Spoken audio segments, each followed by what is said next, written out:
अस्सलामुअलैकुम, welcome back to my channel.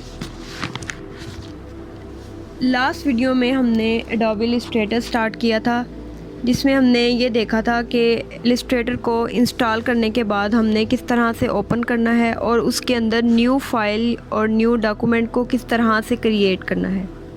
जब हम कोई भी न्यू फाइल क्रिएट करेंगे तो जो विंडो ओपन होगी उसका इंटरफेस कैसा होगा, उसमें कौन कौन सी चीज़ें, कौन कौन से टूल्स मौजूद होंगे। आज की वीडियो ट्रेनिंग के लिहाज से पहली वीडियो होगी, फ़र्स्ट क्लास होगी, जिसमें हम फ़र्स्ट टूल को स्टडी करेंगे। उससे पहले अगर हम टूल बार को देखें जो कि इस इंटरफेस के लेफ़्ट साइड पे मौजूद है, तो यहाँ पे कुछ टूल्स के साथ आपको एक छोटा सा एरो नज़र आ रहा है। अगर हम इस एरो के ऊपर राइट क्लिक करते हैं तो हमें उस टूल के रिलेटेड टूल्स यहाँ पे मिलते हैं। इसके ऊपर राइट क्लिक करें तो यहाँ पे देखेंगे आप टेक्स्ट टूल से रिलेटेड तमाम टूल्स यहाँ पे मौजूद होंगे। इसी तरह से ये रेक्टेंगल टूल है, इसके ऊपर क्लिक करेंगे तो यहाँ पे आपको डिफरेंट टूल्स और मिलेंगे जो कि इसी टूल से रिलेटेड होंगे।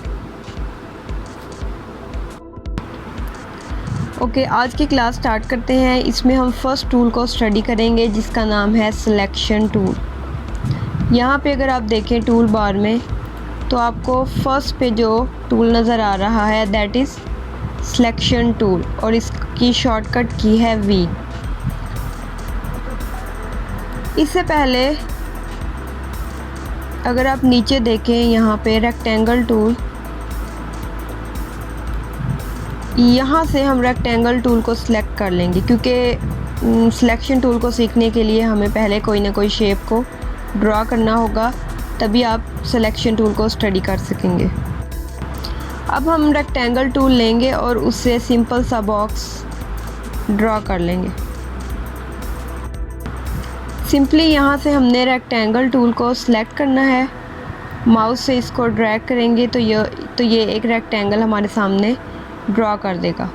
लेकिन अगर हम यहाँ से रेक्टेंगल टूल को सिलेक्ट करके यहाँ पे माउस क्लिक करेंगे तो एक स्मॉल विंडो हमारे सामने ओपन हो जाएगी जिसमें हमसे विड्थ और हाइट पूछी जाएगी, जिसमें आप अपनी मर्ज़ी की वैल्यूज़ एंटर कर सकते हैं। जितनी वैल्यू की विड्थ और हाइट की रेक्टेंगल आपको चाहिए वो वैल्यूज़ आप यहाँ पे एंटर करें, ओके करेंगे तो वो आपके सामने इस तरह से ड्रा हो जाएगी। लेकिन अगर आप यहाँ से रेक्टेंगल टूल को सिलेक्ट करने के बाद स्क्वायर ड्रा करना चाहते हैं तो सिंपली शिफ्ट को प्रेस करेंगे और इसको ड्रा करेंगे तो ये हमारे सामने एक स्क्वायर को ड्रा कर देगा।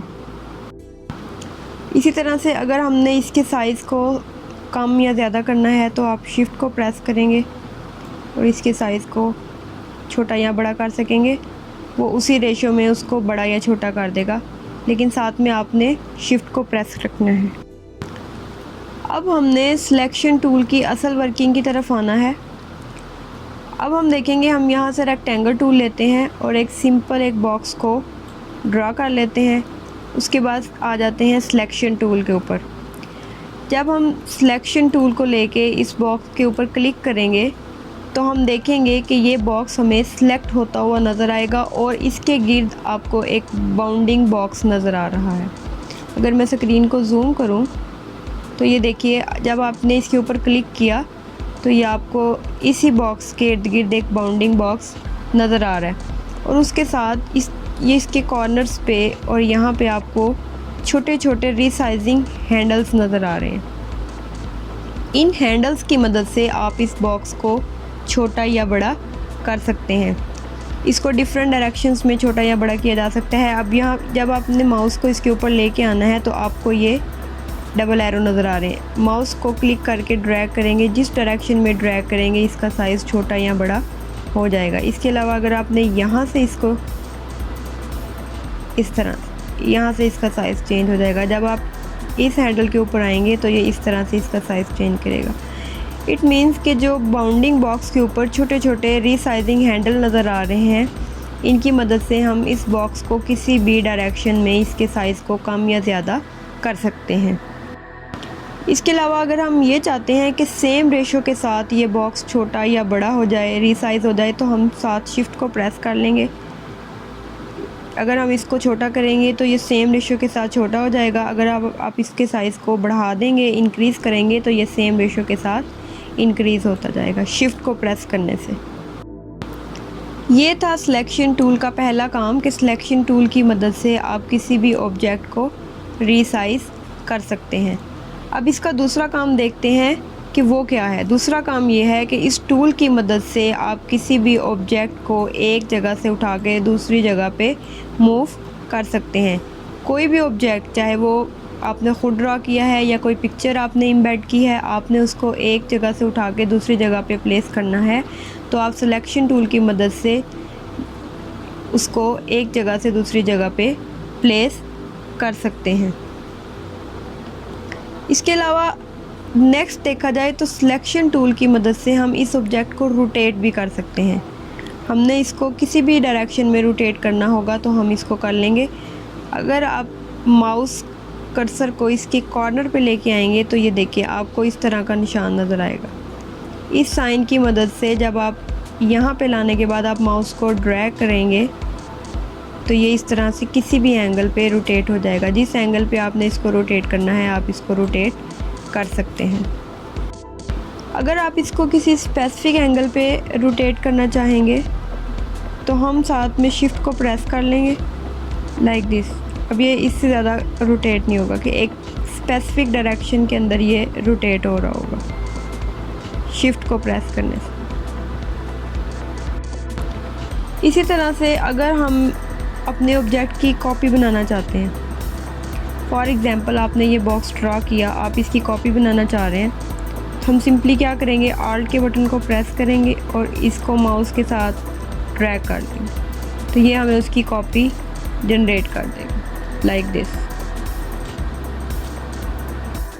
और अगर हम किसी ऑब्जेक्ट की ज़्यादा कॉपीज़ बनाना चाहते हैं, मोर देन वन कॉपी, तो आपने इसको एक दफ़ा आल्ट के साथ कॉपी करना है, उसके बाद आपने कंट्रोल डी को प्रेस करना है तो ये देखें ये इसकी फर्दर कॉपीज़ को प्रोड्यूस करेगा। अगर हम इन सब को सिलेक्ट करके आल्ट प्रेस करके इसकी एक कॉपी को नीचे इस तरह से ड्रैग करते हैं, उसके बाद हम कंट्रोल डी को प्रेस करेंगे तो ये हमें उसकी मज़ीद कॉपीज़ प्रोड्यूस कर देगा। ये काम भी हम सिलेक्शन टूल में कर सकते हैं। सिलेक्शन टूल से हम जो भी और जिस भी डायरेक्शन में काम करते हैं, कंट्रोल डी को प्रेस करके हम उस काम को रिपीट कर सकते हैं। इसी तरह से हमने देखा कि हम सिलेक्शन टूल की मदद से हमने एक बॉक्स को लेके एक पैटर्न बना लिया, ठीक है।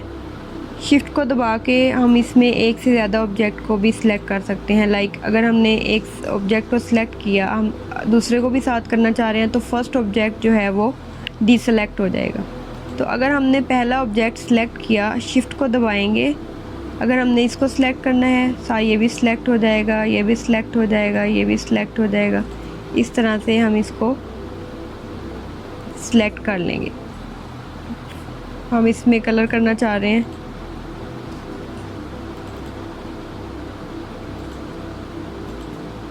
जिन ऑब्जेक्ट को आपने सिलेक्ट किया देखिए आपको उनमें ये कलर नज़र आ रहा है। इसी तरह से अगर हम यहाँ से ये select this one, this and this one, इसमें हम कलर कर लेते हैं ब्लैक। इसी तरह से ये यहाँ पे आपको थोड़ा काम करना पड़ेगा, रेड then again black,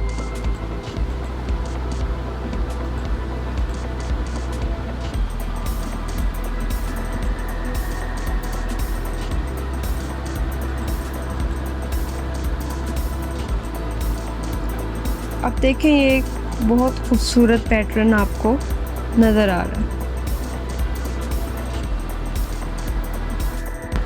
अब देखें हमने सिलेक्शन टूल की मदद से एक बहुत ही खूबसूरत पैटर्न जो है वो ड्रा कर लिया है। हम इसको कहीं पे भी यूज़ कर सकते हैं। सिलेक्शन टूल की मदद से इसको सिलेक्ट करके आप कहीं पे भी प्लेस कर सकते हैं।